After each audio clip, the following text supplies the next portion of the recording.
News hour morning ಎಡಿಷನ್ಗೆ ಮತ್ತೆ ಸ್ವಾಗತ. ಕಣಿವೆ ರಾಜ್ಯ ಜಮ್ಮು ಕಾಶ್ಮೀರದಲ್ಲಿ ಮೋದಿ ಮೇನಿಯಾ 370 ವಿಧಿ ರದ್ದಾದ ಮೇಲೆ ಪ್ರಧಾನಿ ಮೋದಿ ಮೊದಲ ಬಾರಿಗೆ ಭೇಟಿ ಕೊಟ್ಟರು. ಒಂದು ಅದ್ದೂರಿ ವೆಲ್ಕಮ್ ಸಿಕ್ತು. 6400 ಕೋಟಿ ಯೋಜನೆಗೆ ಚಾಲನೆ ಕೊಟ್ಟರು. ಶ್ರೀನಗರದ ಭಕ್ಷಿ ಕ್ರೀಡಾಂಗಣದಲ್ಲಿ ಅದ್ದೂರಿ ಕಾರ್ಯಕ್ರಮ ನಡೆಯಿತು.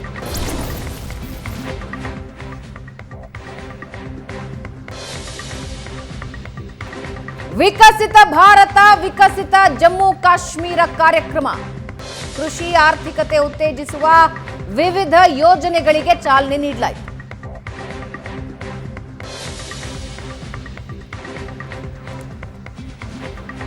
ಶ್ರೀನಗರದ ಮೋದಿ ರ್ಯಾಲಿಗೆ ಜನಸಾಗರ ಹರಿದು ಬಂತು. 10 ವರ್ಷದಲ್ಲಿ ಕಣಿವೆ ರಾಜ್ಯದಲ್ಲಿ ಬದಲಾವಣೆಯ ದೃಶ್ಯಗಳನ್ನು ನಾವೆಲ್ಲರೂ ಕಾಣಬಹುದು. ಅಂದು ಗೋ ಬ್ಯಾಕ್ ಮೋದಿ ಅನ್ನೋ ಘೋಷಣೆಯನ್ನ ಕೇಳಿದ್ವಿ.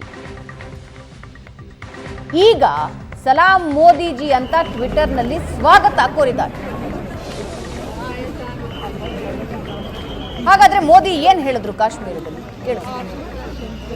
2014 के बाद जब भी आया मैंने यही कहा, मैं ये मेहनत आपका दिल जीतने के लिए कर रहा हूं. आपका दिल मैं जीत पाया हूं और ज्यादा जीतने की कोशिश मेरी जारी रहेगी. और ये मोदी की गारंटी है. मैं हूं मोदी का परिवार. मैंने जम्मू कश्मीर को भी हमेशा अपना परिवार माना है. परिवार के लोग दिल में रहते हैं, मन में रहते हैं. इसलिए कश्मीरियों के दिल में भी यही है कि मैं हूं मोदी का परिवार. ಪ್ರಶಾಂತ್, ಕಳೆದ ಕೆಲವು ವರ್ಷಗಳಲ್ಲಿ ಕಾಶ್ಮೀರಕ್ಕೆ ಹೋದ ಜನ ಹೇಳೋದು ಕೂಡ ಬಹಳಷ್ಟು ಬದಲಾವಣೆಗಳಾಗಿವೆ ಅಂತ. ಅಲ್ಲಿನ ಕಾಶ್ಮೀರಿ ಜನರು ಕೂಡ ಅದನ್ನೇ ಹೇಳ್ತಾ ಇದ್ದಾರೆ. 370 ರದ್ದತಿ ಆದಮೇಲೆ ಪ್ರಧಾನಿ ಹೋಗಿರೋದು. 370ನೇ ವಿಧಿ ರದ್ದತಿ 2019 ಆದ ನಂತರ ಮೊದಲ ಭೇಟಿ ಕಾಶ್ಮೀರ ಭಾಗಕ್ಕೆ. ನಿಶ್ಚಿತವಾಗಿ ಸಾಕಷ್ಟು ಬದಲಾವಣೆಗಳಾಗ್ತಾ ಇವೆ ಅಂತಕ್ಕಂಥದ್ದು ಅಲ್ಲಿಂದ ಬರುತ್ತಾ ಇರುವ ವರದಿಗಳು ಹೇಳ್ತಾ ಇವೆ. ಶೈಲಾ ರಶೀದ್ರಂಥ ಮೋದಿಯ ಕಟುವಾದ ವಿರೋಧಿಗಳು ಇಂಟ್ರ್ಯೂ ಕೊಟ್ಟು ಹೇಳ್ತಾ ಇದ್ದಾರೆ, ಇಲ್ಲ 370 ರದ್ದತಿಯ ನಂತರ ಕಲ್ಲು ತೂರಾಟ ಸ್ಟಾಪ್ ಆಗಿದೆ, ದಿನ ಹರ್ತಾಳಗಳು ಬಂದಾಗಿವೆ, ಟೂರಿಸಮ್ ಆ್ಯಸ್ ಇಟ್ ಈಸ್ ಪಿಕಪ್ಪನ್ನು ತೆಗೆದುಕೊಳ್ತಾ ಇದೆ, ಅಭಿವೃದ್ಧಿಯ ಯೋಜನೆಗಳು ಬರ್ತಾ ಇವೆ ಅಂತಕ್ಕಂಥ ಒಂದು ಕಾಲ ಇತ್ತು. ಭಾರತದ ಪ್ರಧಾನಮಂತ್ರಿ ಶ್ರೀನಗರಕ್ಕೆ ಹೋಗೋದಾದರೆ ಟೆನ್ಷನ್ ಇರ್ತಾ ಇತ್ತು. ಮತ್ತು ನೋಡಿ, ನೀವು ಡೌನ್ ಟೌನ್ ಶ್ರೀನಗರಕ್ಕೆ ಹೋದರೆ ಗೋ ಬ್ಯಾಕ್ ಇಂಡಿಯನ್ ಡಾಗ್ಸ್ ಅನ್ನುವ ರೀತಿಯಲ್ಲಿ ಘೋಷಣೆಗಳನ್ನು, ಗೋಡೆ ಬರಹಗಳನ್ನು ಬರೀಲಾಗ್ತಾಯಿತ್ತು.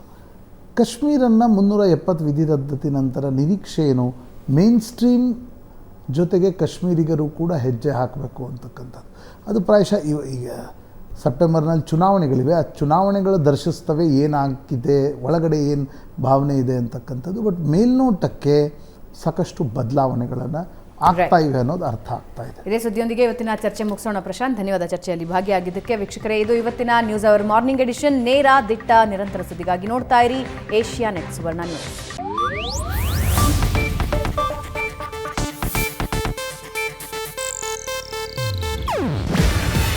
ಇದು ಏಷ್ಯಾನೆಟ್ ನ್ಯೂಸ್ ನೆಟ್ವರ್ಕ್ ಪ್ರಸ್ತುತಿ. ನೀವು ನೋಡ್ತಿದ್ದೀರಾ ಏಷ್ಯಾನೆಟ್ ಸುವರ್ಣ ನ್ಯೂಸ್.